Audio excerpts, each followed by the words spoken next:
pagi semua. Sebagaimana kita sepakati minggu yang lalu pada mata kuliah pasca panen sebagai praktek dari kewirausahaan, maka pagi ini kita akan praktek kewirausahaan di bidang pasca panen. Minggu yang lalu kita pilih membuat tape dan membuat bakso. Jadi yang pertama kita lihat dulu tape. Tape itu adalah hasil pasca panen yang bisa dibuat dari ubi kayu atau dibuat dari ketan hitam, beras ketan hitam. Untuk praktek sekarang kita pakai praktek ubi kayu. Ya, jadi bahannya ubi kayu, kemudian ragi, ini ragi tape memang yang mengandung bakteri Saccharomyces, jamur Saccharomyces yang nanti akan merubah ubi kayu jadi tape. Kemudian bahan-bahan lainnya adalah wadah, daun pisang untuk menjaga kelembapannya, dan alat masak. Ya. Jadi langkah kerjanya itu pertama ubi kayu yang segar kita kupas. Kemudian kita cuci bersih. Setelah dicuci bersih, kemudian potong-potong seperti ini, baru dibelah-belah. Kalau bisa seratnya dikasih keluar. Baru ini dikukus. Jadi tidak direbus tapi dikukus supaya kandungan airnya tidak terlalu banyak. Nah, setelah dikukus, dibiarkan tertiris dan dingin, dan kebetulan tadi Ibu sudah rebus ini. Jadi ini hasilnya, ubi kayu yang sudah direbus dan sudah dingin, yang siap untuk kita bikin tape dari ubi kayu.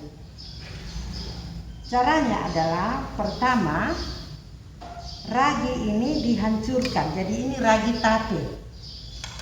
Di dalamnya ada jamur Saccharomyces, dan supaya rata kita hancurkan. Jadi dihancur sampai halus begini. Biar nanti kalau ditabur di ubi kayu itu bisa rata. Ya. Bisa rata taburnya. Karena jamur ini suka tumbuh di tempat yang lembab, maka nanti akan kita perciki dengan air bersih yang sudah masak tapi setelah disusun. Caranya kita ambil suatu wadah. Wadahnya ini besar atau kecil itu sangat tergantung dari jumlah ubi kayu yang kita mau buat tape. Jadi pertama, supaya kelembapannya bagus, maka kita alas dengan daun pisang. Ya, daun pisang ini bagus untuk menjaga kelembapannya.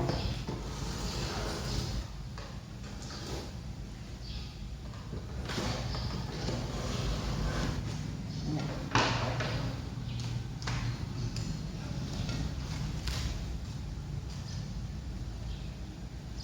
Supaya rapi, kita pakai gunting.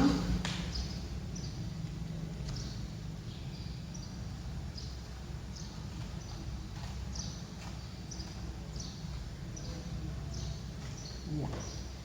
Ini daun pisang yang sudah bersih dan sudah ini dirapikan bulat sesuai wadahnya seperti ini. Kemudian sebaiknya pinggirnya juga itu dialas dengan daun pisang. Jadi bisa diguntingkan seperti ini.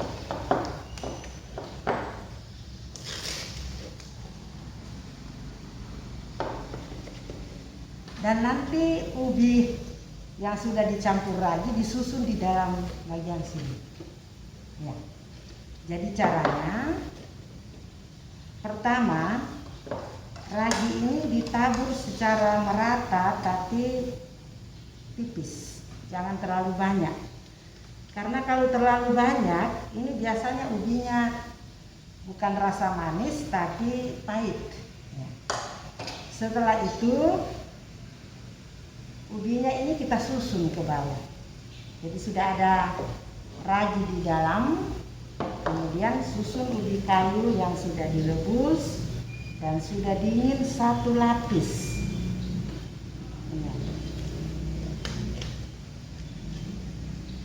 Setelah 1 lapis kita ambil lagi ragi yang sudah dihaluskan, baru taburi sedikit.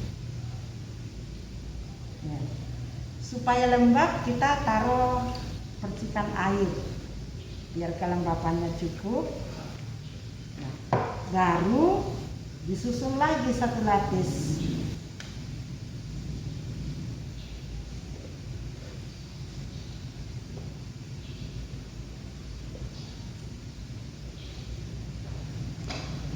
Ya, jadi seperti ini, berlapis-lapis dari bawah.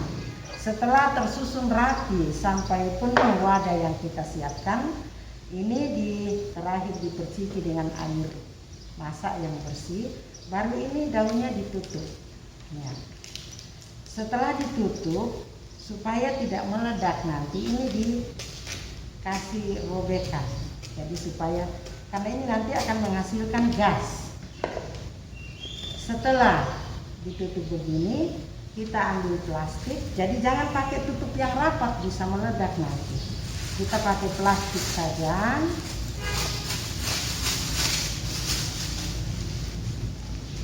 Plastik yang bersih. Baru kita tutup.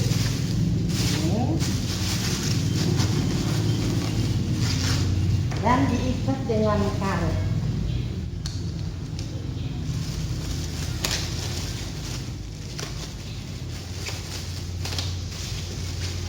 Ya.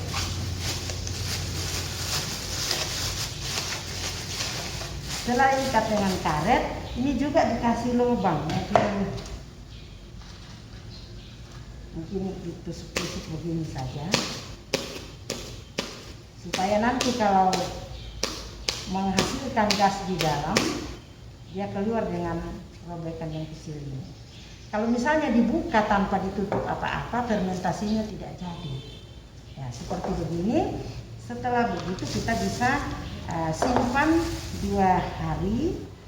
Setelah itu jadi. Supaya rapi, ya kita rapikan.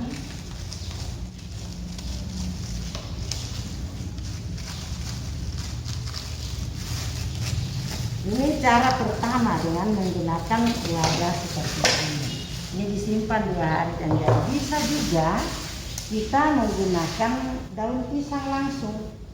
Jadi kita ambil daun pisang yang sudah dibersihkan, baru kemudian ditaruh lagi sedikit, ya. Baru ini dimasukkan.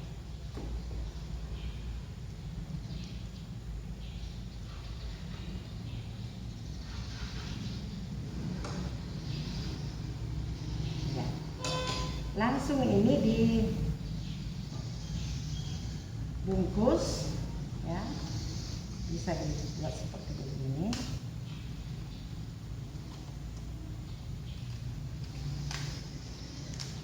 Iya.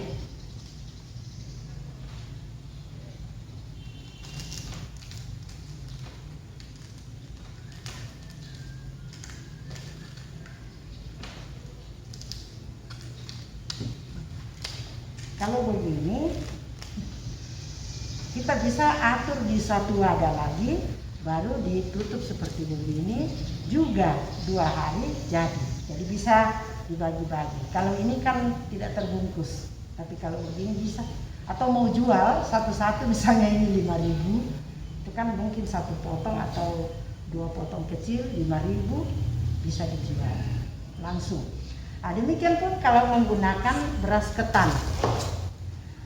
Beras ketannya dikukus tapi tidak pakai garam, tidak pakai kelapa. Ini juga tidak pakai garam. Kalau ada garam nggak jadi. Setelah masak berasnya, kemudian dicampur dengan ragi, baru dimasukkan wadah seperti tadi. Ditutup juga seperti tadi, tapi jadinya beras tape ketan. Yang bagus tapi ketan hitam supaya warnanya bagus, karena kalau putih biasa tidak bagus dilihat. Yang bagus kalau ketan dibungkus seperti begini supaya tidak usah dipegang-pegang lagi, bisa langsung dijual. Mungkin kalau beras ketan tape ketan 10.000 satu begini bisa. Nah, praktek ini nanti kalau dilakukan karena praktek kewirausahaan, hasilnya harus dijual dan nanti akan dibuatkan laporan berapa kali kamu buat, berapa untungnya, berapa modalnya, berapa hasil jualnya, dan keuntungannya berapa.